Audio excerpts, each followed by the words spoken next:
जब भी हम टाइम ट्रैवल के बारे में सुनते हैं तो एकदम से साई-फाई मूवी जैसा फीलिंग आता है कि उसमें कोई मेन कैरेक्टर बड़ी आसानी से जहाँ चाहे वहाँ जाना चाहते हैं तो वो पहुँच जाते हैं, उसको कोई प्रॉब्लम नहीं होती। पर असलियत कुछ और है। एक्चुअली जितना आसान मूवी में दिखाया जाता है उतना आसान होता नहीं। तो आज हम यही जानेंगे कि हाउ टाइम ट्रैवल वर्क और फ्यूचर में आखिर कैसे हम टाइम ट्रैवल कर सकते हैं। टाइम ट्रैवल सिर्फ एक थ्योरी के रूप में अभी हमारे सामने है, इसका कोई पुख्ता प्रूफ नहीं, पर कुछ चीज़ें ऐसी हैं जिसे हम देखकर बता सकते हैं कि हाँ टाइम ट्रैवल पॉसिबल है। पहली थ्योरी है the theory of special relativity, जिसे आइंस्टाइन ने दिया था। आइंस्टाइन का कहना है कि अगर कोई ऑब्जेक्ट नियर बाय लाइट की स्पीड से ट्रैवल करती है स्पेस में तो उसके लिए जो वक्त उसके लिए धीमा हो जाता है, यानी उसके लिए वक्त बहुत स्लो गुजरेगा। इसे हम कुछ इस तरह से समझते हैं कि एक इंसान स्पेस में गया ट्रैवल करने के लिए ऑलमोस्ट 5 साल के लिए, और जब वो स्पेस में था तो उसने लाइट की स्पीड से नियर बाय लाइट की स्पीड से ट्रैवल किया, और जब वो 5 साल बाद धरती पे वापस आएगा तो पूरी धरती बिल्कुल ही चेंज देखेगा। वो पूरी धरती उसके लिए चेंज हो गई होगी, ऐसा लगेगा जैसे वो फ्यूचर में आ गया है।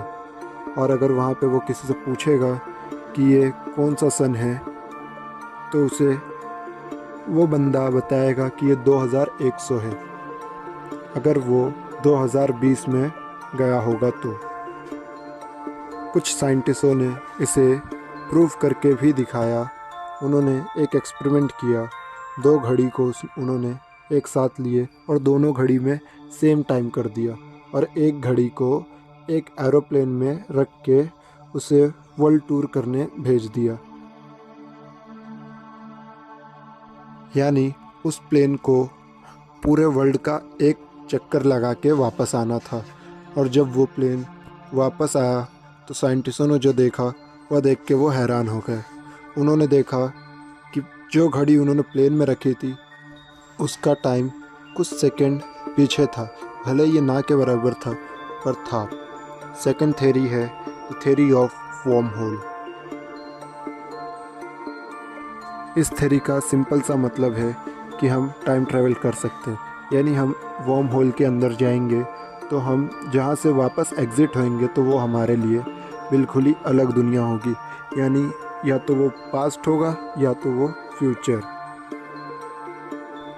इसे हम कुछ इस तरह से समझते हैं, एक पेपर लेते हैं और उसे सिंपली बीच में से, बिल्कुल ही बीच में से फोल्ड कर देंगे, और जब हम उसे बीच में से फोल्ड करेंगे तो उसके एक किनारे से दूसरे किनारे की तरफ एक पेंसिल को डालेंगे।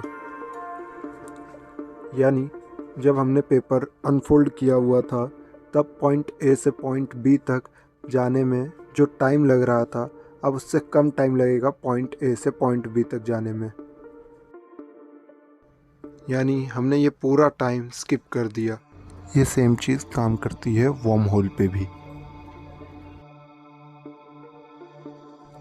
अगर आपको ये दोनों थ्योरी में कुछ भी डाउट है तो मुझे कमेंट में फ्रीली आप पूछ सकते हैं, एंड आगे पार्ट 2 भी आएगा, तो प्लीज़ रेडी हो जाए और चैनल को सब्सक्राइब कर दे और उसके बाजू वाला बेल आइकन भी दबा दे ताकि आपको मेरे लेटेस्ट वीडियो मिल जाए सबसे पहले।